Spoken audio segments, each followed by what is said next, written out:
이 구도가 지금 어떻게 보일지 모르겠는데 제가 이 뒤에 있는 민음사 세문전 책장을 얼마 전에 싹 정리를 했거든요. 그래서 그냥 이거를 백그라운드에 한번 띄워보고 싶었어요.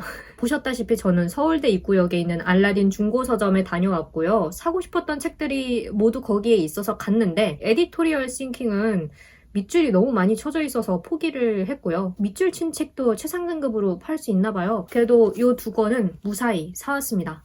우선은 이 책부터 보여드리면 클레어 데더러 작가의 괴물들이라는 책이고요. 출판사는 의류문화사입니다. 저번에 제가 책하울 영상에서 작가와 작품을 분리할 수 있는가? 라는 책을 샀다고 보여드리면서 이 책이랑 같이 읽어보면 좋겠다라고 말씀을 드렸었잖아요. 근데 마침 중고서점에 있길래 가서 사왔죠. 영상에서도 보셨다시피 이 책 매장에서 발견했을 때 이렇게 비닐로 감싸져 있었잖아요.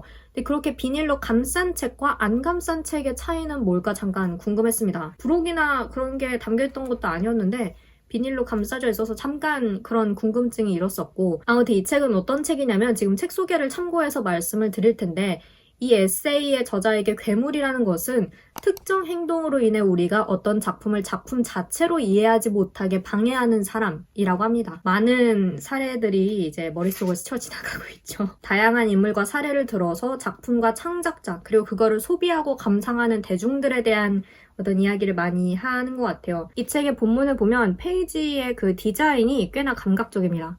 이런 식으로 위에 제목이나 이 쪽수 적어놓은 폰트도 좀 특이하고요. 좀 강렬한 책이 될 것 같고 아주 씁쓸한 독서가 될 것 같습니다.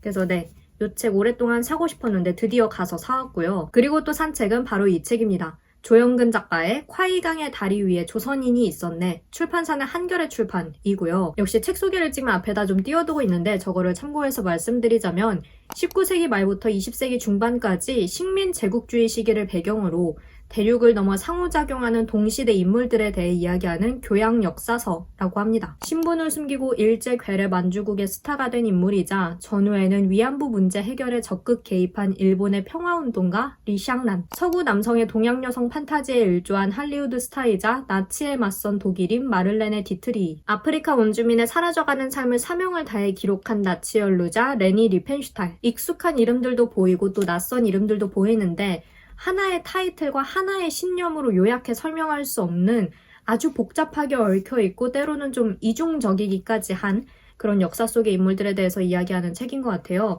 그래서 역시 흥미가 갔고 이것도 장바구니에 넣어두고 있었는데 딱 거기에 있길래 가서 사왔죠. 최근에 살짝 고삐가 풀려서 좀 이 책 저 책 야금야금 사고 있는데 그래서 오늘도 가서 굉장히 많이 자제를 하고 딱 2권만 사온 거거든요. 조만간 제가 또 사야 할 책들이 좀 있기 때문에 지금 출간을 기다리고 있는 책들이 있거든요. 그래서 자제를 했고 일단 이 책 2권을 사왔고 이 책들도 부지런히 읽어보도록 하겠습니다.